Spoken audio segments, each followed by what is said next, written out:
নবী করিম সাল্লাল্লাহু আলাইহি ওয়াসাল্লাম বলেছেন, মা মিন শাইইন ইউদাউ ফিল মিজান, কিয়ামতের ময়দানে মিজানের পাল্লায় যত ভালো কাজ আপনি করবেন এগুলো উঠানো হবে, পরিমাপ করা হবে। এর ভিতরে হুসনুল খুলুক বা উত্তম আচরণ, উত্তম চরিত্র, এটার মতো ওজনদার, এর মতো ভারী কোনো আমল আর মিজানের পাল্লা উঠবে না। আপনি যত আমল করেন এর মধ্যে সবচেয়ে ভারী আমল হবে কোনটা? উন্নত চরিত্র, সুন্দর ব্যবহার, আচরণ।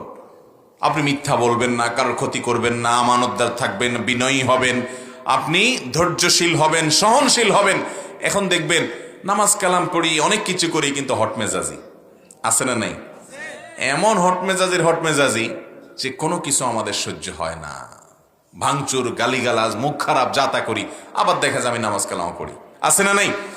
আল্লাহ তাআলা আমাদের সবাইকে সুন্দর চরিত্র এবং সুন্দর গুণাবলী অর্জন করার তৌফিক দান করুন। মোহতারাম হাজরিন, নবী করিম সাল্লাল্লাহু আলাইহি সাল্লামকে যখন তায়েফবাসী আঘাত করে রক্তাক্ত করেছে, অনেক কষ্ট দিয়েছে, তার শরীরের রক্ত পড়ে জুতার সাথে পা লেপ্টে গেছে, এরকম কঠিন অবস্থা হয়ে গেছে, নির্মমভাবে তার প্রতি অত্যাচার করা হয়েছে।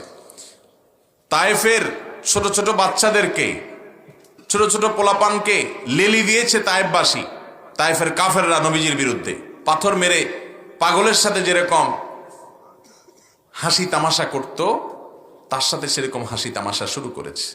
নবী করিম সাল্লাল্লাহু আলাইহি সাল্লাম এত কষ্ট যাদের থেকে পেয়েছেন, ওই মানুষগুলোর ব্যাপারে আল্লাহর কাছ থেকে পাহাড়ের দায়িত্বে থাকা ফেরেশতা এসে বলেছেন, হে আল্লাহ রাসূল, আপনাকে অনেক কষ্ট দিছে এরা, আপনি হুকুম করে দেন।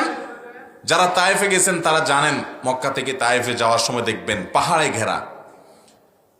তো নির্দেশ চেয়েছেন, হে আল্লাহ রাসূল, আপনি নির্দেশ দেন, শুধু মুখ দিয়ে বলেন। পাহাড় নিয়ন্ত্রণের দায়িত্ব আল্লাহ আমাদেরকে দিয়েছেন, ফেরেশতাদেরকে। এটার কন্ট্রোল আমরা করি, এর ব্যবস্থাপনা আমাদের হাতে।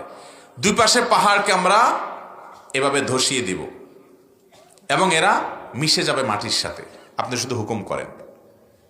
নবী করিম সাল্লাল্লাহু আলাইহি সাল্লাম তিনি তাদেরকে এভাবে ধ্বংস করে শেষ করার জন্য বদদোয়া তো করেনই নাই, বরং দোয়া করছেন, আল্লাহুম্মা গফির লিকাওমি ফাইন্নাহুম লা ইয়ালামুন।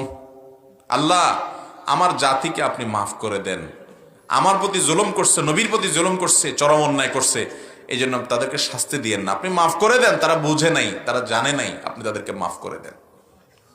এ হলো আমাদের প্রিয় নবী, আমরা তার উম্মত না? তার অনুসরণ করা লাগবে কি লাগবে না?